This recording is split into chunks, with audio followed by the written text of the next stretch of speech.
because they're actually like so much of the earth Right. is covered in desert, and there's always been people living there.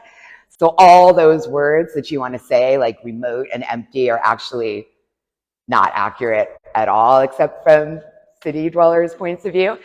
But I guess my real question for you would be, again, your relationship to the landscape, but also, you know, how that tracks with your relationship to yourself. Because this is a place that's not only interesting to you, you moved your life out there. And that's had a tremendous effect on you over and above just what moving would do to anyone. And I think that would be an amazing place to start as we start going and unpacking what some of these images mean and what the mapping is for and all of that. So right. Please talk about why you moved to Joshua Tree, I guess.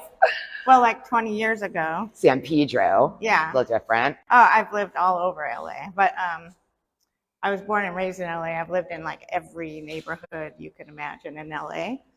But me and my partner started taking me out to, okay, so that close. Yeah. So my partner introduced me to Joshua Tree like some 23 years back. Okay. And then we started going out there frequently. Like each time we went out there, we would stay a little longer. At some point, though, maybe we could live here. A conversation started happening. Exactly. Yeah. And then finally, a few years ago, we were like, let's just move here. Because I was doing kind of like my own residencies out there, staying for like 10 days at a time, 20 days at a time. And so back in 2015, I did like a really long term out there. And then I ended up working, that was like maybe 8 years ago or something. Again, what is time? What is time? And so I started focusing on just the landscape of Joshua Tree as a subject matter. Right. And that was like a big turn of events for me. So, and actually we rent out there, which is really not common actually, because like since COVID, it's really hard to find long-term rentals out there. So this particular show is kind of addressing a little bit of that and sort of thinking outside of the box about, you know, what is, you know, buying land, what does that even mean in the first place? Like, what did it mean way back in the first place? Like the very idea. The idea. That you could own the land. Exactly. So that anyone could own. Right. And in that respect, like just the culmination of this sort of became a little bit of a conceptual idea. But like the pieces themselves are more like, you know, abandonment meets ridiculousness. And, you know, but there's still kind of possibilities. You were talking about possibilities with Kelly, and that sort of rings true for me in that, like, possibility is like a really important concept for me in that, I don't know, like, because I'm like this there's an underlying optimism for me. Like, I am this optimist, but nobody really knows about it. I was going to say, are you? Yeah, but now everybody knows about it because I don't seem like one, but I am. Just because like hope and all that stuff, you know, because everything's so bleak. Yes. These days. I think it's important that we keep our imaginations intact. And so it's kind of like a reimagining of the desert. And also what that is, you know, because I want to be really careful about the language that I use, because so much of it is charged with this like weird capitalist propaganda FOMO nonsense, right? Like you say, like you want to say words like downgrading when you go from home ownership in a metropolitan area to an airstream on a plot of land in the remote wilderness. Yes. We're all trained to think of that as some kind of downward trajectory. Right. It's but what if it wasn't? What if it was the opposite? What if it was shrugging off all the crap that keeps you up at night, reorienting your relationship to the land to know that you couldn't own it no matter what it says on a piece of paper? Exactly. Keep your stuff nimble, You could move if you need. That's freedom. And like that there is another way of looking at the way that we put a life together that's possible. And a place like Joshua Tree seems like a place where that kind of way is happening at scale. Exactly it. That was exactly Yeah. how the concept became to culminate in my mind. And just from spending time there, that was kind of what started hitting me, especially after the pandemic.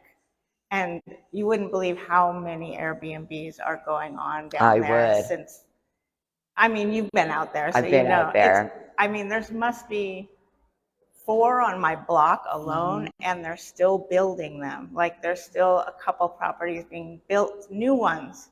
And I do not understand how they make money, actually. Well, it's interesting because I think there's a level, one of the many things that's happening in your work is that there's a level of like escape, reconceive, reorient, reframe. But then there's another level of like, wherever you go, there you are.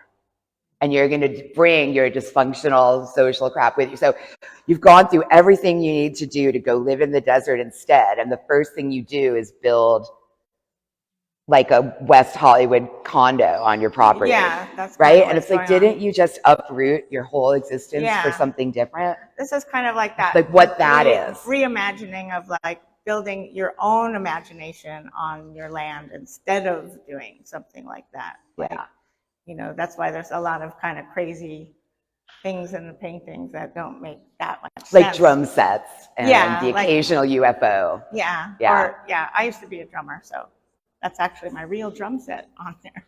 But like us seeing it out in the landscape like that. Yeah, it feels I feel like odd. It's similar to Kelly with her pyramids, but like the idea of like, it looks like something that you would only imagine. Right. But actually that's where your drums are. Right. But it's that's what I mean by possibilities. Yeah. It's not so surreal. That's one of my favorites. Everyone knows that painting. I mean, there are buried school buses out there. Maybe there's no, cakes next to it, but it's still a possibility that could be. It could be a reality. Yeah. So it's it's a place with a kind of a natural, if not its own surrealism all the time, that it's definitely open. Like any intervention you do. Yes. And this is kind of what goes on at Boxo Projects is like, notice that no matter how in harmony you are with this landscape, any physical object you enact in it is going to be at least partly surrealism. Yes. Like if you can't, there's nothing you can do to stop that. And it feels odd, but I mean, that Joshua Tree is odd, and you will find weird things in the landscape sometimes.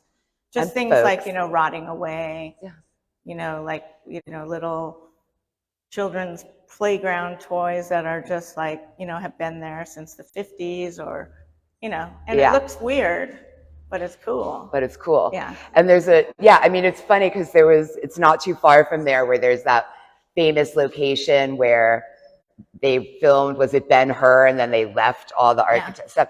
So we know that that's a funny Hollywood thing that happened. Yeah. But a few thousand years from now, assuming there is a few thousand years from now, no one's gonna, like, are those anthropologists gonna, or future archaeologists gonna fully be able to parse that those were movie sets of a ruined desert city? Or is it like, those kinds of questions, those things happen out there all the time. Like that is the quality of life that's out there, right? Yeah. I mean, that's kind of a daily.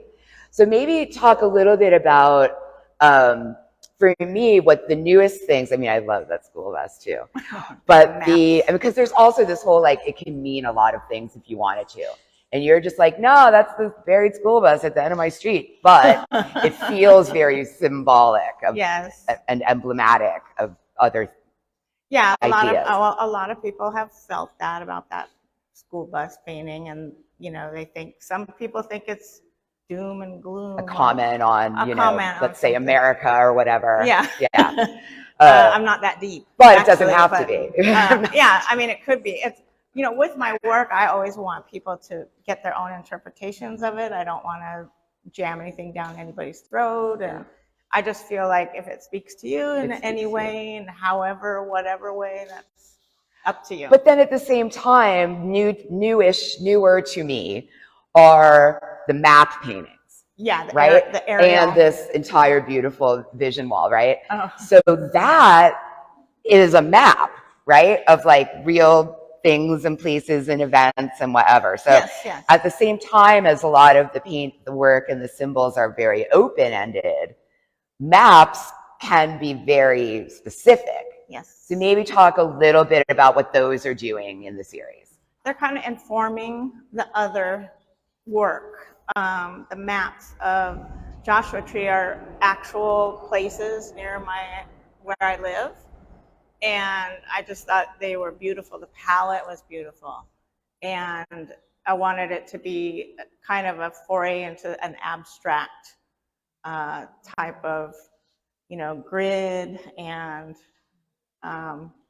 that's really kind of what it is. It's also interesting because it's a love for Joshua Tree. Well, the aerial perspective reminds folks that it is a place, like it's a town. Yeah. Like there are roads with names and numbers. Right. It's knowable. And roads that lead nowhere. There are roads that lead nowhere. Yeah. I mean, really specifically just end. They do. Like right before there's a mountain and you're like, right. Or the GPS, it just goes away. Right. And then they come right back to the road. Well, and then there's also so much construction and development that there's also a ton of roads that are not even on a map yet. Right, exactly. So you have these roads that go nowhere and these roads that go somewhere, but you can't find them. Right. And all of that. And that's part of the love of Joshua Tree because it's just so cuckoo. It is. It's a kooky, wacky place, and that I belong in. Is there like a Keep Joshua Tree Weird movement on the ground pushing back against the I think so. I think stop moving to Joshua Tree. No, there's so many art. Well, yes, there's a lot of bumper stickers that say, welcome to Joshua Tree. Now go back to LA. So there's a lot of people have that. Yeah. Yeah. Sorry.